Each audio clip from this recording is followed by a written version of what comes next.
What if I told you that one of the greatest video games ever made, and I mean that seriously, was played by almost nobody? Not because it was bad, not because it was broken, not because nobody wanted it, but because two of the biggest publishers in gaming history accidentally buried it alive.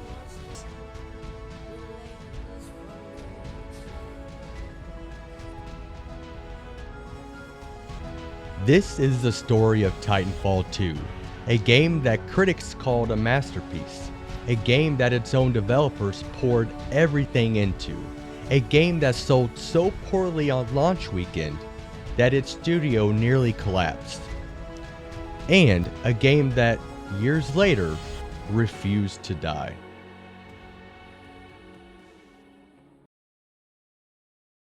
First, if you've never played it, let me paint you a picture. Imagine a first-person shooter where you can run along walls, full speed, chaining buildings together like you're in a parkour video. And then, mid-stride, you call down a giant mechanical titan from the sky, climb inside it, and start absolutely dismantling everything in front of you. That's Titanfall 2. And it sounds cool in theory, but in practice, it feels like nothing else ever made. The movement alone, just moving around the map, felt so fluid, so alive, that people would load into matches just to run around and feel it before a single shot was fired.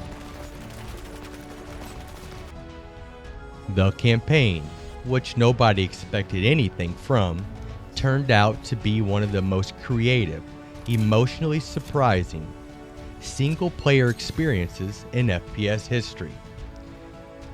There's a level in it that people still talk about today, still in 2026. A level so inventive that gaming journalists still bring it up whenever the conversation turns to what games can actually do as a medium.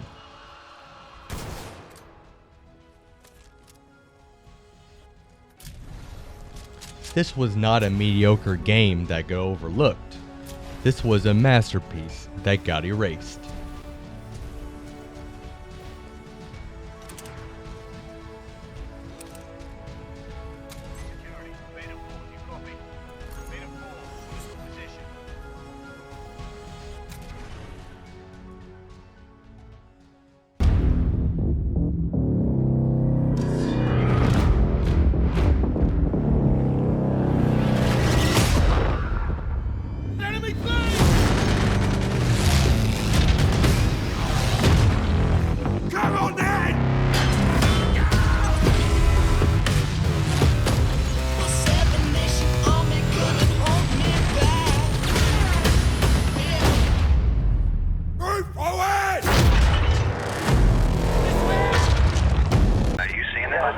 Unknown. Unidentified settlement ships. You are moving into a restricted They situation. just opened fire. We're f***ing fire. Data's guns are attacking our airship. Pilot's hit. This is a full-blown attack. Oh my god. And we are getting breaking news out of Switzerland. So what happened? October 28th, 2016, the day Titanfall 2 launched. Now here's where it gets almost unbelievable. 1 week earlier, October 21st, Battlefield 1 launched. EA's own game, same publisher as Titanfall 2, one of the most hyped pre-ordered shooters in years. 1 week later, November 4th, Call of Duty Infinite Warfare launched, the biggest franchise in FPS history, dropping its annual entry. Titanfall 2 was sandwiched directly between the two biggest shooter releases of the entire year, by its own publisher, who absolutely knew the release calendar when they set the date. To this day, nobody has ever given a fully satisfying explanation for why that decision was made. Some people inside EA suggested it was intentional, that Titanfall 2 was considered a sacrificial release, put out early to technically fulfill a publishing obligation, without being expected to compete. Think about that for a second.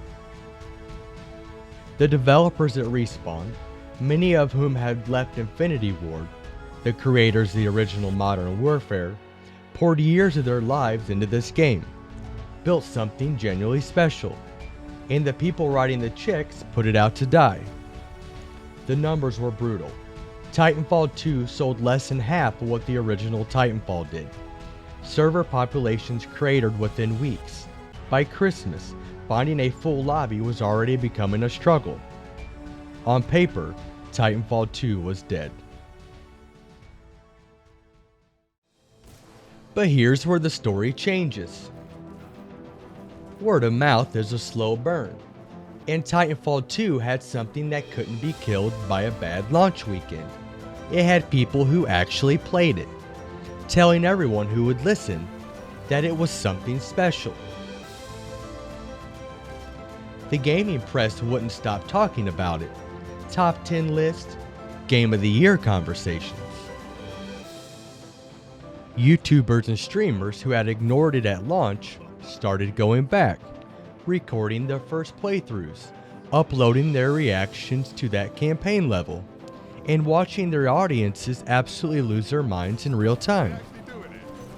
Then, in 2017 and 2018, it started showing up in PlayStation Plus and EA Access, subscription services that put it in front of millions of people who had never given it a chance. And those people came back with the same reaction every single time. Why did nobody tell me about this? Player count started climbing, not exploding, climbing, slowly, steadily, organically, driven entirely by the genuine love for the game, spreading person to person. No marketing budget, no publisher support, just people telling other people. By 2020, 4 years after launch, Titanfall 2 was hitting concurrent player records it had never reached at release. A game that launched dead came back to life on pure word of mouth alone. That almost never happens.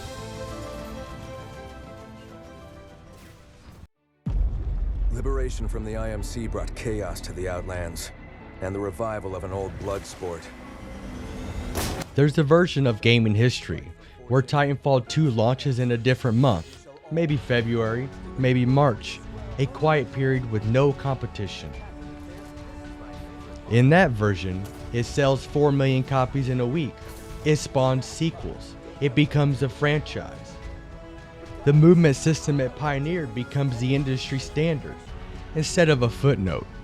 Instead, we got Apex Legends, which Respawn built because Titanfall 3 was quietly shelved, which ironically became one of the most successful battle royales ever made, and saved the studio financially. There's a bitter irony in there somewhere. But here's what I keep coming back to. Titanfall 2 survived everything: a hostile release window, an indifferent publisher, years of low player counts, DDoS attacks on its servers so bad that the community had to build their own patches to fix it, because the studio had moved on, and nobody was coming to help. And still it's here. People are still playing it, still talking about it, still showing it to their friends who's never heard of it, and watching their faces when they run their first wall. There's a lesson somewhere in the Titanfall 2 story that goes beyond gaming. Sometimes the best version of something doesn't win, doesn't get the recognition it deserves, gets buried by circumstances, or bad timing, or decisions made by people in suits who never played a single match. But if it's generally great, if it's real, it has a way of surviving anyway. Titanfall 2 wasn't the game that conquered the industry, it was something rarer than that. It was a game that refused to be forgotten. And if you've never played it, what are you doing? It's like $12.